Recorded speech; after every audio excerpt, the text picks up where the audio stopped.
Hi friends, welcome back to the channel. So in today's video, I'm going to give you some tips on how to study smart in preparation for your final exams. Remember to follow me on Instagram at Mr. 6 Points. Alright, so let's get started. Now these study tips are based on the 6 Points booklet. So we're going to look at who Mr. 6 Points is. We're going to look at how to have the right mindset for exams. Then finally, we'll look at some study tips and how to prepare an effective timetable.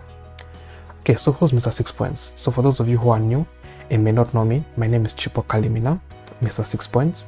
I strongly believe that many pupils fail to get good grades mainly because of the way they study. I always say studying hard alone does not guarantee good grades. You also need to learn how to study smart. Now, having done well in all national exams, grade 7, 9, and eventually getting 6 points in grade 12, I feel obliged to share in the secrets of studying smart to pass any exams.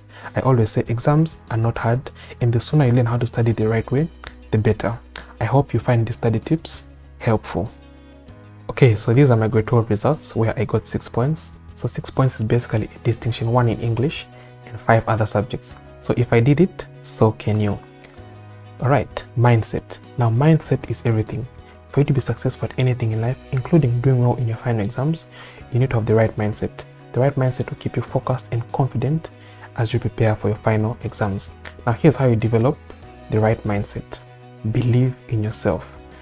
The first and most important thing is for you to believe in yourself and in your potential.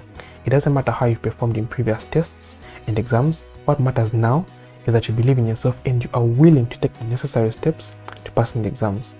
Remind yourself every day that you're smart and believe that you get good grades. So that's how you develop the right mindset. Believe in yourself. So here are some study tips. Number 1, develop the right study habits. Time. Everything revolves around time, and once time passes, it cannot be regained.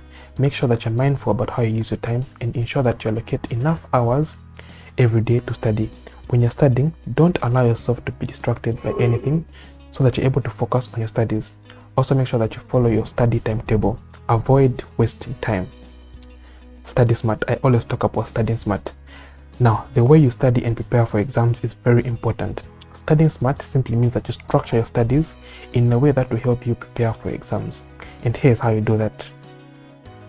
Number 1, know the paper structure for each subject in the final exam. Number 2, summarize your notes as you study. Number 3, go through questions on the topic you have studied. Then number 4, go through what you studied previously. Study your notes the right way. Try to cover the whole syllabus. That means you go through work from grade 10, grade 11 and grade 12 because the final exam will cover the whole syllabus. You should also ensure that you know the paper structure for each subject. You can do that by going through recent past papers. So make sure you go through recent past papers to know what comes in section A, B, C and D and so on, and also how the marks are allocated. Then number 2, as you study your notes, summarize what you have studied in point form, highlighting the key ideas of that topic. You can include formulas, diagrams and important information from that topic. Briefly go through those notes the next time you sit down to study.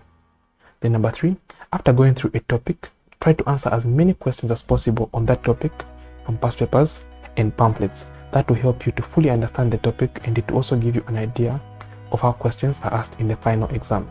That's very important. Have the right study material. Having the right study material is very important as you prepare for the final exam.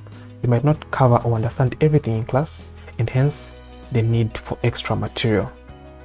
Past papers are important because they give you a feel of how questions are asked in the exam, and they also serve as revision material. Pamphlets are helpful because they have summarized notes, and they also have questions and answers that are useful for revision. So use a lot of past papers and pamphlets. Therefore, studying smart is equal to summarizing notes and answering questions from past papers and pamphlets. So basically that's how you study. Whenever you sit down to study, get your book. Then as you're studying, try to summarize what you've been studying in point form, highlighting the key ideas or key points in that topic. This could include formulas, diagrams, and so on. Then once you're done studying, go through as many questions as possible from past papers and pamphlets on that particular topic. That will help you cement what you've been studying. Now let's look at preparing a timetable. So it is always useful to make a timetable to guide you along your way. Although you might not always stick to your timetable, it is useful to think of it as a guide rather than something that must be followed rigidly. So it is important to make a reasonable timetable that you can follow instead of one that has too many subjects on it. Remember to keep a timetable very simple. You can study in 2-hour intervals and as much as 6 to 8 hours a day. I suggest you study 2 subjects in a day, one in the morning and the other one in the afternoon. Then you can use the evening session to revise what you studied during the day. While making a timetable, it is useful to try to outline the goals that you would like to achieve in a day, as well as the goals that you would want to achieve during your final exams. This will help motivate you with your revision. Alright, so make sure you put your goals, what you aim to study that particular day, and what you would want to get at the in the final exams. So here's an example of a timetable. So a timetable is very important because it helps you to organize your studies and save time. So this is a basic example. So like I said, keep your timetable simple. I advise studying 2 subjects in a day. Like for example, one in the morning, one in the afternoon. Then in the evening session, you use that for revision. So for example, on Monday, you can study physics in the morning for 2 hours, then biology in the afternoon for 2 hours. And then in the evening, you will revise what you studied during the morning and afternoon sessions.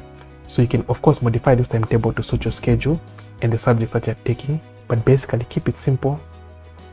And remember to practice math and English every day. Before you start studying other subjects, spend a few minutes to practice math and English. And then on weekends, you can use weekends for revision, where you revise all the subjects and catch up in subjects that you think need more attention. Also, when preparing a timetable, remember to give more priority to subjects that you are facing challenges in. Alright, so that's it on these study tips. I hope you found them useful. If you have, give the video a like and leave a comment below. Thanks for watching. I'll catch you guys in the next video.